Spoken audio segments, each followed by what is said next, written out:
Welcome friends, आप सभी का स्वागत है मेरे चैनल पर। तो आज के इस वीडियो सदाबहार बिंका पर है कि जून जुलाई में सदाबहार बिंका की केयर किस प्रकार से करें और ज़्यादा से ज़्यादा फ्लावरिंग किस प्रकार से ले सकते हैं। तो चलिए जानते हैं।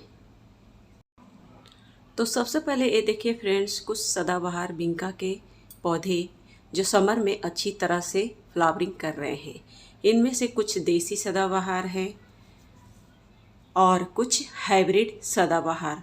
दोनों ही प्लांट इस समर सीजन में अच्छी तरह से फ्लावरिंग करते हैं, बशर्ते कि कुछ बातों का ध्यान रखें। तो इस प्लांट से आप ज़्यादा से ज़्यादा फ्लावर ले सकते हैं और ये प्लांट आपके सालों साल गार्डन में रह सकते हैं। ये पिंक कलर वाले जो देख रहे हैं, ये करीब मेरे 3 साल पुराने प्लांट हैं। थोड़े से इस विंटर में इसकी थोड़े से केयर की आवश्यकता पड़ती है। और ये देखिए हल्के पिंक वाले ये देसी सदाबहार है, बिल्कुल रफ एंड टफ प्लांट। ये अपने सीड के माध्यम से गमले में सीड गिरते रहते हैं और सीड के माध्यम से ही अनेकों प्लांट निकल आते हैं। बिल्कुल उसी तरह से हाइब्रिड सदाबहार के भी हैं, यानी कि बिल्कुल लो मेंटेनेंस प्लांट। इसकी सीड भी हटाने की आवश्यकता नहीं पड़ती। आप चाहें तो सीड को कलेक्ट करके रख सकते हैं। अगर सीड ना भी हटाएं तो ये प्लांट अपने आप ही सीड को गिराकर नए ग्रोथ ले लेते हैं, यानी कि ना इसकी प्रूनिंग की ज़रूरत पड़ती है, ना ट्रिमिंग की ज़रूरत पड़ती है। बिल्कुल बिना देखभाल के ये प्लांट अच्छी तरह से ग्रो करते रहते हैं। आप देख सकते हैं जितने सारे ये प्लांट हैं बिना प्रूनिंग और ट्रिमिंग के ही अपने आप ही ग्रो करते रहते हैं। इसमें कोई भी प्रूनिंग और ट्रिमिंग मैं नहीं की हूँ, ना पिंचिंग करती हूँ, ना इसके सूखे फ्लावर को हटाती हूँ।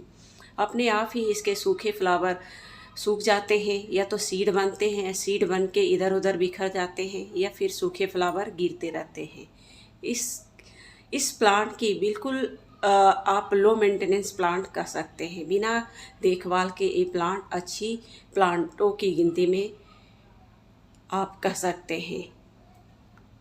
तो सबसे पहले हम बिंका सदाबहार के लिए किस प्रकार के पॉट की आवश्यकता पड़ती है। तो देखिए फ्रेंड्स, जितने भी मेरे बिंका सदाबहार के प्लांट लगे हुए हैं ये बिल्कुल छोटे से पॉट में लगे हुए हैं और इसकी अच्छी ग्रोथ हो रही है। और सबसे बड़ी खासियत है इसमें एक बात और, कि आप इसे छोटे से छोटे बॉटल में भी अच्छी तरह से ग्रो कर सकते हैं। तो इस समय आपको करनी क्या है, जितने भी सदाबहार बिंका के पौधे लगा रखे हैं उसे जून जुलाई में कोशिश करें। इस समय तेज़ गर्मी भी पड़ रही है और जुलाई से थोड़े से बारिश भी स्टार्ट हो जाते हैं, तो मिट्टी की गुड़ाई करते रहें और जितने भी इसमें अनवांछित घास पात हैं आप उसे हटाते रहें। इस तरह से आप गमले से मतलब इसकी मिट्टी को बिल्कुल क्लीन रखनी है। क्लीन रखने का मतलब है कि ये प्लांट थोड़े से अगर आपके ख़राब होते हैं तो वो है फंगस। तो फंगस क्रिएट ना हो इस सूखे हुए घास पात और ओवर वाटरिंग के कारण, तो आपको ध्यान देनी है। इसकी मिट्टी को देखते हुए वाटरिंग करें और इसकी मिट्टी को बिल्कुल क्लीन रखनी है।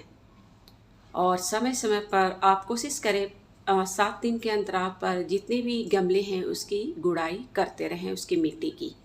और इसका ड्रेनेज होल भी आपको अच्छा रखना है, क्योंकि आने वाले सीज़न रेनी सीज़न है, तो रेनी सीज़न में ही ये प्लांट थोड़े से सरवाइव कम करते हैं। तो सरवाइव आपके अच्छी तरह से करें, अच्छी फ्लावरिंग करें, तो आपको ध्यान देनी है इस गमले का, जो भी पॉट में लगा रखे हैं गमले का ड्रेनेज होल अच्छा रखें। ये देखिए छोटे छोटे बॉटल में मैं लगा रखी हूँ और बॉटल में भी आप देख सकते हैं कितनी अच्छी तरह से ग्रो करते हैं। अब बात आती है कि कौन से फर्टिलाइज़र इस समय हम दे सकते हैं। तो इस समय मैं जो फर्टिलाइज़र यूज करती हूँ वही फर्टिलाइज़र आप लोगों के साथ शेयर कर रही हूँ। ऐसे तो इसमें कई केमिकल फर्टिलाइज़र भी यूज किए जा सकते हैं, लेकिन इस समय मैं जो फर्टिलाइज़र इसमें डाल रही हूँ वही फर्टिलाइज़र आप लोगों के साथ शेयर कर रही हूँ। इसमें मैं 2 तरह के लिक्विड फर्टिलाइज़र यूज कर रही हूँ, एक मस्टर्ड केक का लिक्विड फर्टिलाइज़र और एक गोबर की खाद का लिक्विड फर्टिलाइज़र, जो मैं पहले से बना कर रख रखी हूँ। तो ये देखिए फ्रेंड्स, ये है मस्टर्ड केक का लिक्विड फर्टिलाइज़र। और ये नीम की पत्ती का लिक्विड मैं बना रखी हूँ प्लांटों में स्प्रे करने के लिए। तो तीनों को मिक्स करके ही सभी प्लांटों में डालती हूँ ताकि मिट्टी में जो भी पेस्ट इंसेक्ट रहें वो प्लांट को नुकसान ना पहुँचाए। तो थोड़े से मात्रा में जब भी आप फर्टिलाइज़र यूज करते हैं उसमें नीम की पत्ती का लिक्विड फर्टिलाइज़र भी आप उसमें थोड़े से डाल दें ताकि आपके प्लांट हेल्दी ग्रोथ करे और अच्छी मात्रा में ये फ्लावरिंग दे सके। तो इसका फर्टिलाइज़र आप 15 दिन में अप्लाई कर सकते हैं।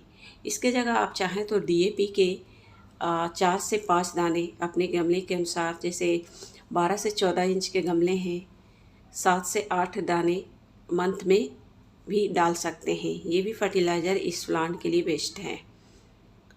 और ये देखिए इसके सूखे फ्लावर अपने आप ही टूट कर नीचे गिरते रहते हैं।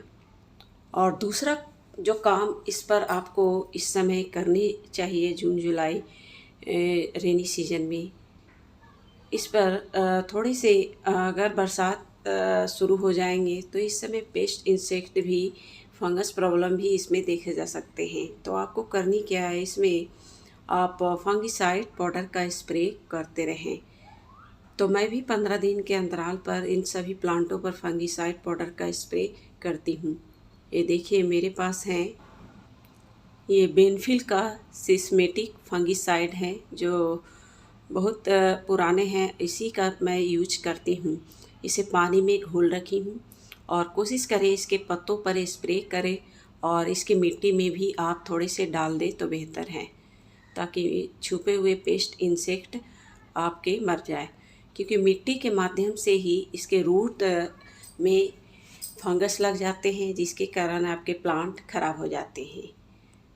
तो ये काम आप जून जुलाई में मस्ट करें। और इस समय आप चाहें तो इसकी कटिंग लगा सकते हैं, एक प्लांट से कई प्लांट बना सकते हैं और ये कटिंग आपके आसानी से लग जाएंगे। तो फ्रेंड्स, ये कुछ केयर टिप्स थे जो आने वाले समय में जून जुलाई में आपको या फिर रेनी सीजन में इसकी देखभाल बिल्कुल इसी तरह से कर सकते हैं।